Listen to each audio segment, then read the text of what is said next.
What's going on, YouTube? I just wanted to do a quick video right quick. Going through my recent trials and tribulations of being with a dame or called a non-investigator subject. Let me go ahead and throw that out there now. Or what's known as a targeted individual. I have come to terms more and more through my personal experience, the dealings of familiar spirits, monitoring spirits, and a merger of witchcraft and technology. So before I dive into this and show some content that they deem as though that I shouldn't show, fair use. I'm gonna let this sit right here for a second. Fair use, because I'm gonna be playing a video off of YouTube. But before we dive into that, I wanted to show a couple of Bible verses that speak on familiar spirits and monitoring spirits, right? Leviticus chapter 19, verse 31. Regard not them that have familiar spirits, neither seek after wizards to be defiled by them. I am the Lord your God. Isaiah chapter 8, verse 19. And when they shall say unto you, seek unto them that have familiar spirits, and unto wizards that peep, and that mutter, should not a people seek unto their God for the living to the dead? So these are verses dealing with monitoring spirits and familiar spirits in the Bible. If anybody wanted to go, I'm pretty sure a lot of you already, y'all more versed in the Bible than I am.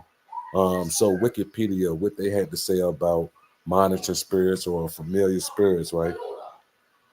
I'm gonna try to breeze past this because this is not what this presentation or video is really about. It say, according to the records of time, those alleged to have had contact with familiar spirits reported that they could manifest as numerous forms, usually as an animal, but sometimes as a human or humanoid figure. Let's see. Here's an article of from 2021, I believe, March. Let me see, make sure I remember. Yeah, November 24, 2021.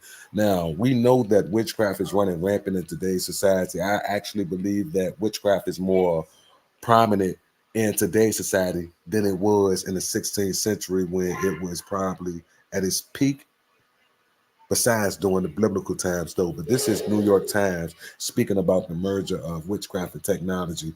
Now, what I want to say about this is if these people, these mainstream like media corporations and these artists, these idols, these actors, actresses, if all of these people have ties and someone proclaim it with like all their heart, they're proud to announce that they practice the arts of witchcraft. Now, if witchcraft and all of this stuff was fake, why do you have these people like praising it, making articles about it, claiming to be that, this, that, and the third, right? So we already know what times we're living in. But as I state though, me going through the trials and tribulations that I've been going through recently, especially with my in and out of the hospitals, I have seen so many patterns and so much odd behavior coming from strangers and people that I know. So recently, y'all know that I just went to the emergency room today. And I found it quite strange that the first responder that showed up today was actually a high school friend of mine when we were back in Huguenot High School. His name is Carton Garland. It's Garland or whatever. And we were Facebook friends on my other Facebook page, but we're no longer. But things like this come about in the program. There was another time a sheriff deputy came to our house, and coincidentally, she had the wrong house. But this sheriff deputy was someone connected to me in my past who I used to deal with before they became a sheriff deputy. So these are some of the things that I experienced far wise as monitoring spirits, or what I would classify as familiar spirits. Just like in the recent visits to the hospital, these doctors all remember me, remember what we talked about, even though my visits are months and months and months apart. I get the same staff. I always get the same first responders. I always get the same doctors, the same nurse, regardless on what hospital I go to. I get the same one. If anyone was tuned in into the lab that I did earlier from the emergency room, y'all would see the doctor came in. Y'all couldn't see my face, but I balled up my face to the side, like twisting my lips, like, what are the odds you like making one of those type faces? Like, what is the odds you're my doctor? You see what she instantly said? She instantly said, "Oh, I remember you." If y'all go back and look at my more recent hospital visit before the one of today, y'all will see that the same doctor, his name was Wong, did the exact same thing, the exact same words. He said the same thing. So as he saw me, oh, I remember you. You were here like 5, 6 months ago. So this is the thing with monitoring spirits. But as I stated, they tend to use people who's familiar with you or people who you have some sort of past connection with, or these people are going to build a connection with you where you're going to see them more than often, despite what you're going through in your life. So you could be at a convenience store, and hypothetically speaking, the same doctor or the same nurse that I'm talking about now could mysteriously pop up in this convenience store. So weeks or two pass, we could be at Walmart, and this same nurse is in the same aisle as me in Walmart. This is how these monster spirits and familiar spirits work. But I just wanted to show you how the merger of technology and witchcraft is at an all-time high. This right here is a tech witch school.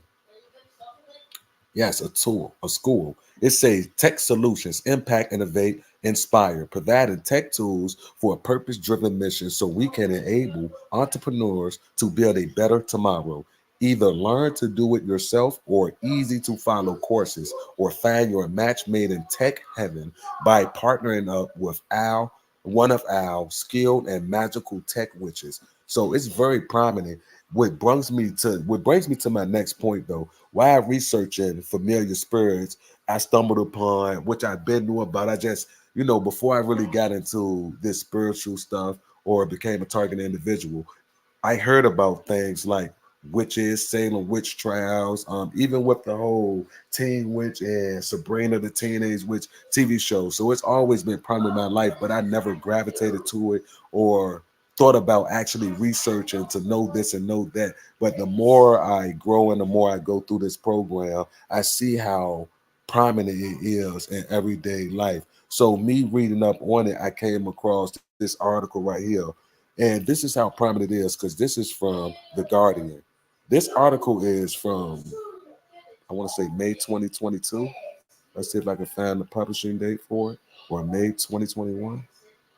It's one of them, but nonetheless, though, this should let you know more than you need to know. It said the last Salem witch pardoned 329 years after she was wrongfully committed. How would you even know that she was? Here's the Salem witch name, Elizabeth Johnson Jr., which is weird because it was a female named Jr.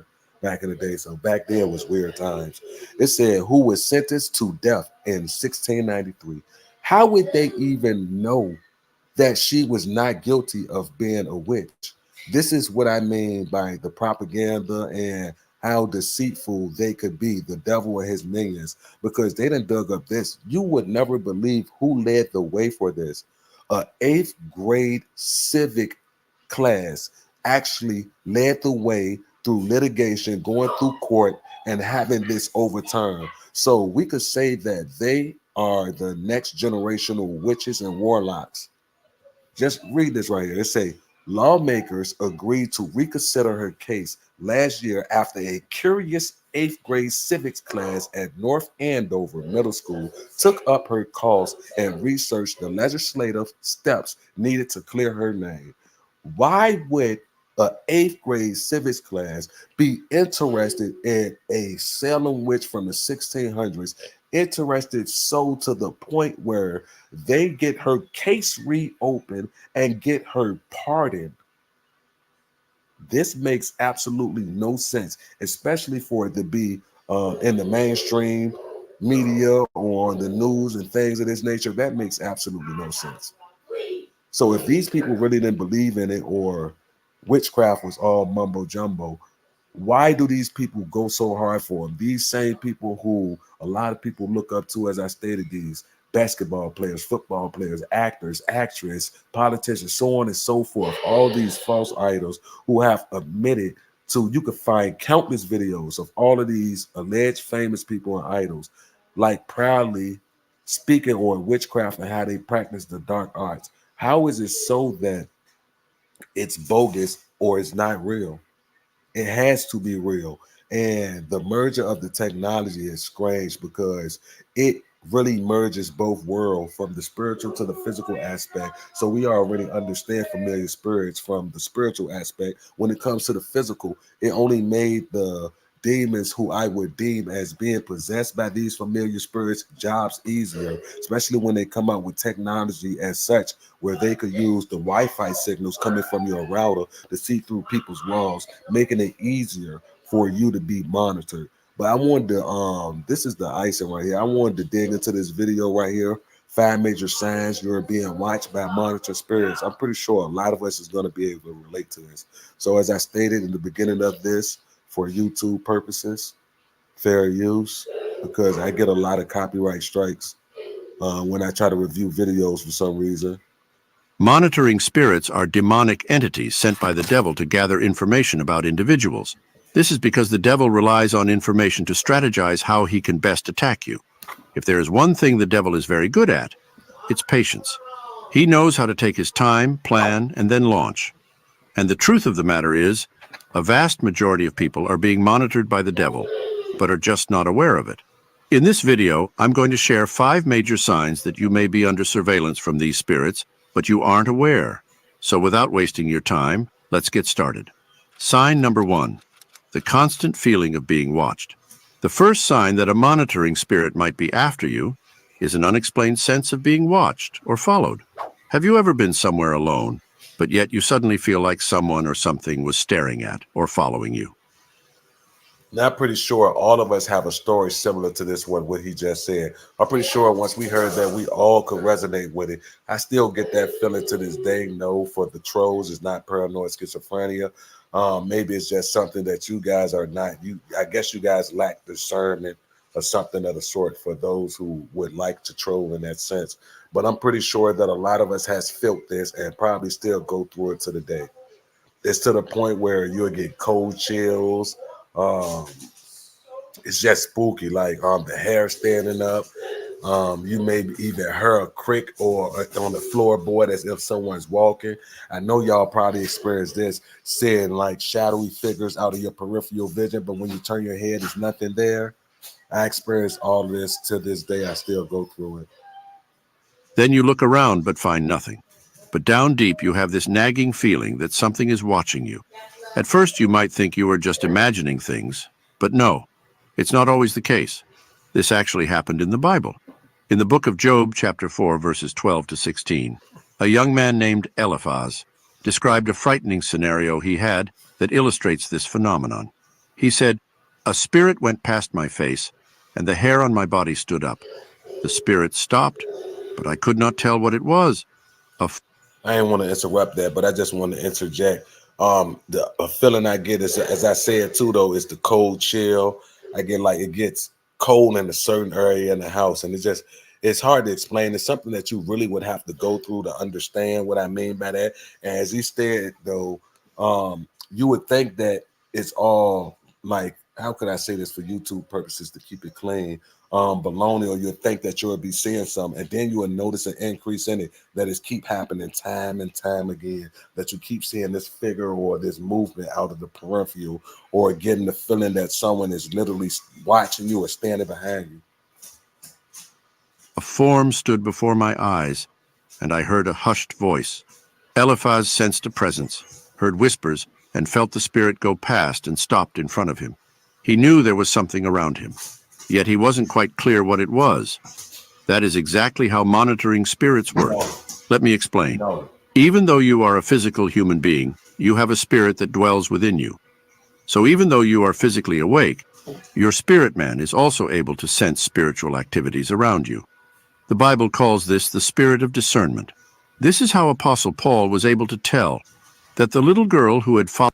And how crazy that is, because it's true, because a lot of people are solely here for vessels to be possessed, while you have others who's aware of what's going on, the ones who's actually calling forth on these spirits to act as their servant in a sense. Then you have those who have the discernment to understand and feel and sense the presence of these things when they're around.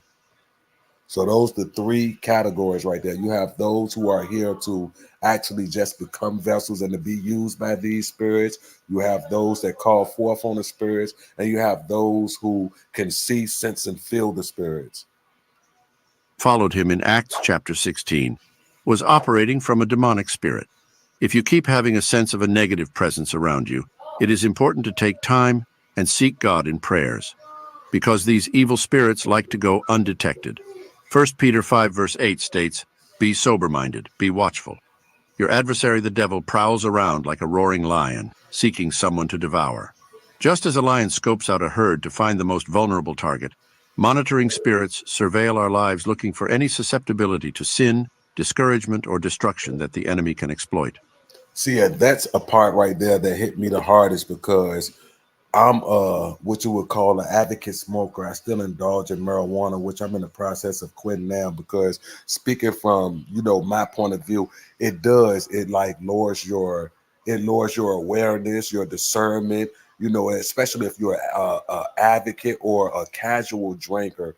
All of this, all it does. So I understand that passage a lot when it said be vigilant and be sober minded because it's true. As I stated, the more you indulge in things like that and you get intoxicated, it lowers your discernment, it lowers your awareness, your reaction time, everything. So I can imagine what it really does on the spiritual level. I definitely believe that it makes you more susceptible to these attacks and to these spirits. So, if you suddenly feel watched at home, work, or church for no sensible reason, resist fear. Command any monitoring presence to leave in Jesus' name, and ask the We're gonna go to the next step. I'm trying not to play the whole video because I don't know if that's gonna get me a strike or not. Let's go to number two.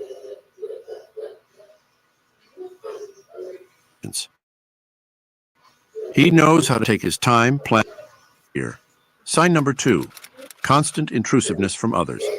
A second sign of monitoring spirits is a pattern of increased invasiveness from certain people. We all have that one friend, colleague, or relative who just won't stop asking too many questions. They will keep asking and digging for information about your life that doesn't concern them. And even when you answer some of their questions, they just wouldn't stop.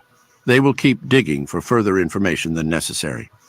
Now, speaking from personal experiences, when I was just saying through my trials and tribulations of me going back and forth to the hospital, I experienced this a lot with the alleged or so-called healthcare workers. In a sense, it's like that when they pry, they ask certain questions that really don't have nothing to do with the reason for you being in that situation. So, for example, how the doctor came into the office, then she automatically recognized me and knew me. The first thing she said was, "Hey, I remember you. Do you say that to all your patients? Am I the only patient of yours who came in here more than once in the last 5 months?" And then what she said though, it was tricky because you really got to be aware of the tricks they want. She said, "You know what? I know I remember you, but I don't have a chart for you. How? When you're my doctor, you don't have a chart for me? I know that it's in the system on the trip here in the same video in the same lab.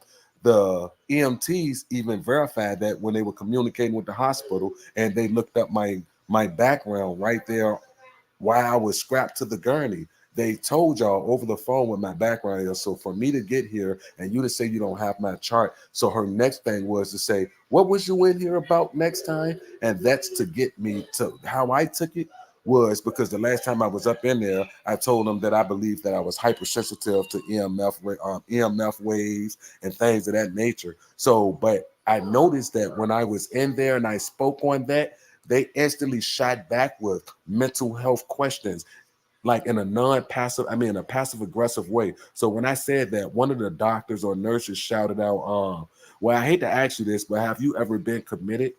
And I'm like, what you mean committed? If y'all go watch one of my lives when I was in the hospital over the last, what, I want to say 3 to 4 weeks, y'all will see exactly what I'm saying. So after I said that, he asked me, have I been committed?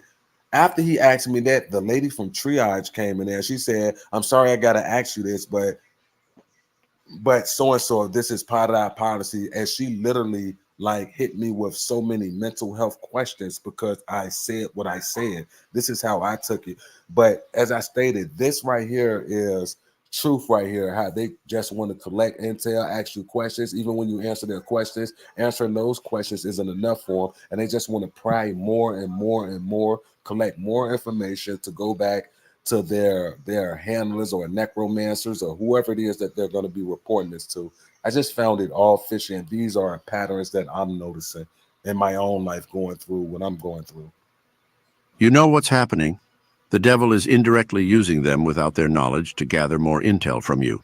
They are simply blind vessels that the enemy is using to pick up sensitive info from you. Now, don't get me wrong. I'm by no means saying it is wrong to share, but there is a limit to how much you should share.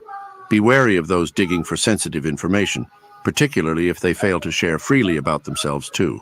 For instance, say a new friend insists on knowing specifics about whether you are pregnant, the gender of the baby, the job you applied for, where it's located, the names of the interviewers, the exact position title, and salary range. The depth of questioning almost seems like an interrogation. And that's how it would literally make you feel. That's how I feel every time where I go. Even today, the EMT had the nerve to try to bait me in with, questions like where she said, well, my colleagues told me that you have a appointment set up for this Friday. So do you want to tell me why you been going to the hospital frequently? Do you know the root problem of it? And y'all will hear me say over and over, I said, I don't know what's causing it. That's why I'm coming to the ambulance. She said, but you don't know what's triggering it, this, that, and the third. The reason she was asking me this line of questions is because she wanted me to the sound and appear crazy. She wanted me to say, yes, I'm a victim of Havana syndrome. I'm being hit with microwave radiation, EMF. I'm getting tortured in my house, this, that, and the third, because it's so easy to make someone who speaks like that or talk about those things because it's not vastly known to the public what's going on. It's easy to cast that person in a mentally ill state. So that's why you really have to be vigilant and aware of what's going on when in a predicament like that, because it's all mental gymnastics. They ask you questions to try to so you could it's all trap questions so you could step into the trap.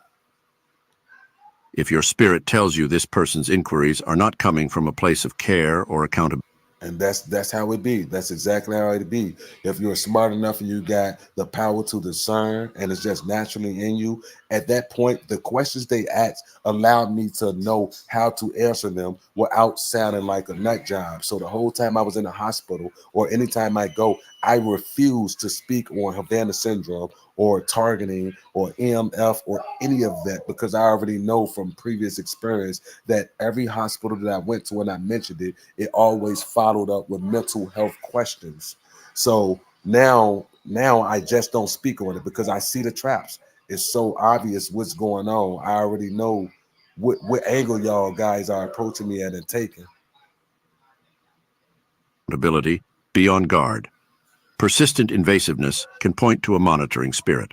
While their intrusiveness may spring from a place of concern, it can also serve a darker spiritual agenda.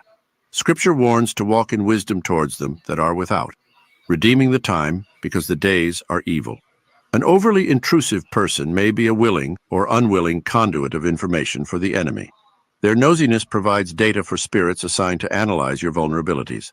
So while transparency with trusted friends can be healthy, always listen to your spirit when conversing. Set wise boundaries around what you share. Sign number 3. That is very important right there. I agree with that 1000%. You have to be cautious on the things you tell people and the information you share because everyone is not genuinely acting from a standpoint of concernment or like they really care about what's going on. It's solely to collect information on you and to go back and report it. Observe and report. 3. Repeated patterns of failure or misfortune. The third sign that monitoring spirits may be at work against you is a pattern of repeated last-minute failures or misfortunes. Have you noticed an uptick in experiencing major setbacks, accidents, errors, or system malfunctions just as you approach a breakthrough or long-awaited open door? For instance, finally landing your dream interview only to suddenly fall sick or misplace vital documents the day before. These spirits always wait for you to get very close to your breakthrough before they strike.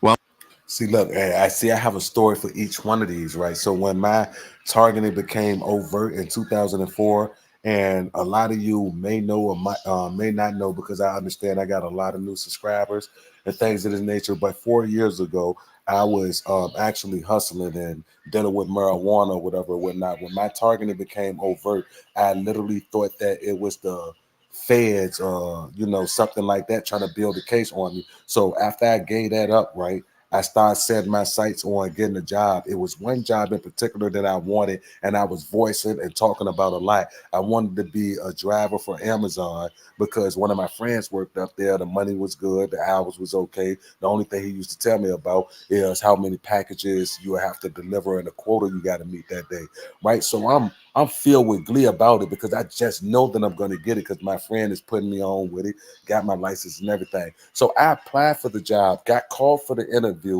and got turned away from the job. I didn't get the job the first time. This same company called me the next week after for another interview. Now, might I remind you, I already been to this company once for an interview. I didn't get the job. I didn't fill out another application, but for some reason, this same company called me. But I'm not aware of them. I'm not aware that I'm actually being targeted at this moment though. So me being gullible, I automatically accept the interview and go up there again for the second time. The second time I went up there, I didn't get the job.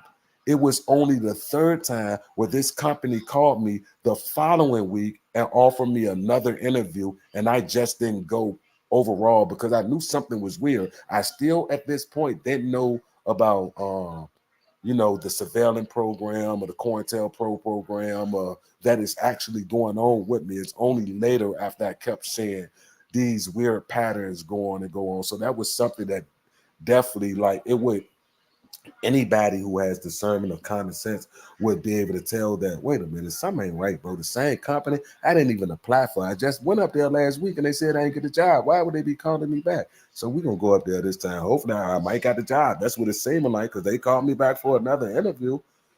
Denied. The third time they called me, as I stated, I didn't even go the third time because I saw that they were just yo-yoing me. While we live in a fallen world where Murphy's Law often prevails, a pattern of precise timing associated with your biggest opportunities being undermined points to deliberate spiritual opposition. For we do not wrestle against flesh and blood, but against the rulers, against the cosmic powers over this present darkness, against the spiritual forces of evil in the heavenly places. Luke 10:19 assures that Jesus has given us authority to tread on these enemies and their power over us. The enemy wants to hinder and frustrate you, but God desires We're gonna go purpose. to the next Sign number 4, sign. persistent nightmares. The fourth sign of a monitoring spirit. Before we get into this, though, before I even came across this video, I was on live the other night and I was stating clearly on live that my dreams have gotten so weird. And it seems like all of my dreams, I'm being hunted by a mob. So it could be me at a party. For some reason, the whole party turned against me. It could be me riding with who I think is friends in the dream at this moment, and all of them turning against me. It was even one dream where I had a girlfriend who I'd never seen in my life, but I'm knowing she's my girlfriend, how we're interacting and dealing with each other in our life. She turned against me, her family turned against me. I always have dreams like that now. It was at one point in my time life where I completely stopped having dreams overall, but more recently my dreams have really become nightmares because every dream end up with me fighting for my life against a mob of people. And I said this on live the other night before I discovered this video. You cannot make this up. And it's weird. It's a weird thing to go through for real. Spirit's activity is persistent nightmares involving themes of being followed, pursued, or imprisoned. Our spiritual and physical states interact, so disturbing dreams could reflect how monitoring entities harass the mind and spirit while you slumber. Dreams are one portal through which God can communicate with us. If you are repeatedly tormented at night with dreams of being stalked, hunted, trapped, arrested, or unable to run from evil forces chasing you, pay attention. This could signal that monitoring spirits assigned against you are waging attacks in the dream realm.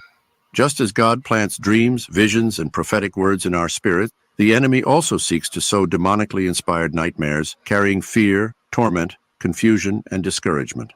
Deuteronomy 28 verse 7 promises, "The Lord will cause your enemies who rise against you to be defeated before you. They shall come out against you one way and flee before you 7 ways." No monitoring spirit, no matter how foreboding in a dream, can ultimately stand against the conquering power of Christ in you. Reject all demonically inspired visions in Jesus' name. Ask the Holy Spirit to recapture that ground with better prophetic dreams that release faith, hope, and a victorious kingdom perspective over your life, family, and future.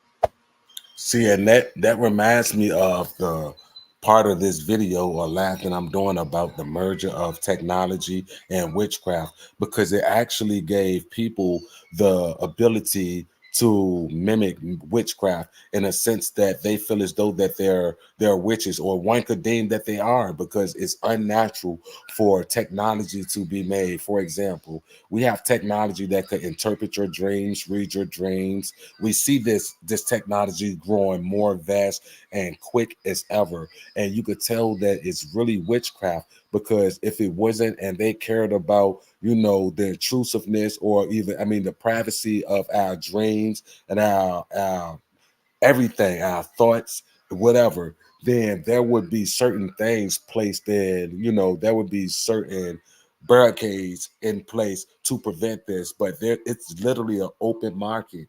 No neural rights is being like even taken to court to be new laws. There is no one advocating for neural rights right now in the United States other than people who's victim of this technology or this witchcraft. So how it makes it so easy for them to mimic witchcraft is because, as I stated, all the technology that they have for a monitor spirit, all of the things that a monitor spirit could do, we have the technology to replicate it. So altering dreams.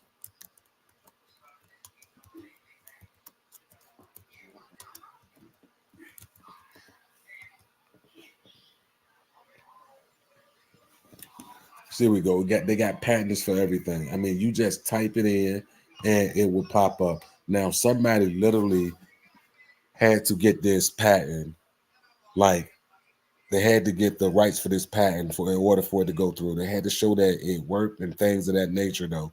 So I'm just showing you how the physical and the spiritual is literally merging right before us. So it's easier for more people to assume or to take the role of modern day witchcraft, which is technology based. Sign number 5, false accusations. The last sign monitoring spirits are at work in your life or relationships is increased accusation, slander, and character assassination attempts against you. Beware of unusual spikes in criticism, condemnation, cursing, mockery, and gossip from people around you. While offense comes with the territory of leadership, concentrated attacks that feel personalized and premeditated could point to monitoring spirits. Remember, Revelation chapter 12:10 identifies Satan as the accuser of our brothers and sisters, who accuses them before our God day and night. Spirits assigned to monitor your life will seize upon and twist your past mistakes and vulnerabilities. They will manipulate others to slander you, cursing your future and seeking to discredit your witness. See, and that brings me back. I'm sorry to keep interrupting, right? But I just was telling y'all that when I had to go to the emergency room tonight, I called the ambulance. The first responders on scene was a guy that I went to school with, who's in the circle of high school friends that I'm in. Me and him was cool when we were in school. He didn't act weird or anything like this, but he's one of them people who I would assume is a watcher or someone who spreads and gospel within a circle of people who still support me, because we still have so many mutual friends. Like some of his friends is some of my closest friends, or what I would deem friends. So it gave him the opportunity to go back and slander me and say, yeah, and guess who house that I got this dispatched to today? Tony. Y'all remember Tony, this, that, and the third? Yeah, he was going through this, that, and the third. He was tweaking or geeking or this, that, and the third, so on and so forth. It just gives a lane. It creates a lane for him to be, not saying that this is what it actually is, but it can't rule it out. I can't say for certainty that he was, and I can't say for certainty that this is the role he played and didn't play. But I see that it opens up, because it's someone who's in my inner circle who could spread things around my inner circle to make it seem like, I'm mentally ill, so on and so forth. I thought about all this the minute that I recognized him as God and the guy I went to high school with. So it's just weird because, as I stated, hey, we know how the devil used those closer to you or those who's familiar with you already. And like I said, there's so many situations in my life that at my time of crisis or that I'm going through it bad, I always bump into a childhood friend while I'm experiencing one of these episodes that I'm having. like I said, when they failed to renew the lease 3 years ago when we were staying around these townhomes.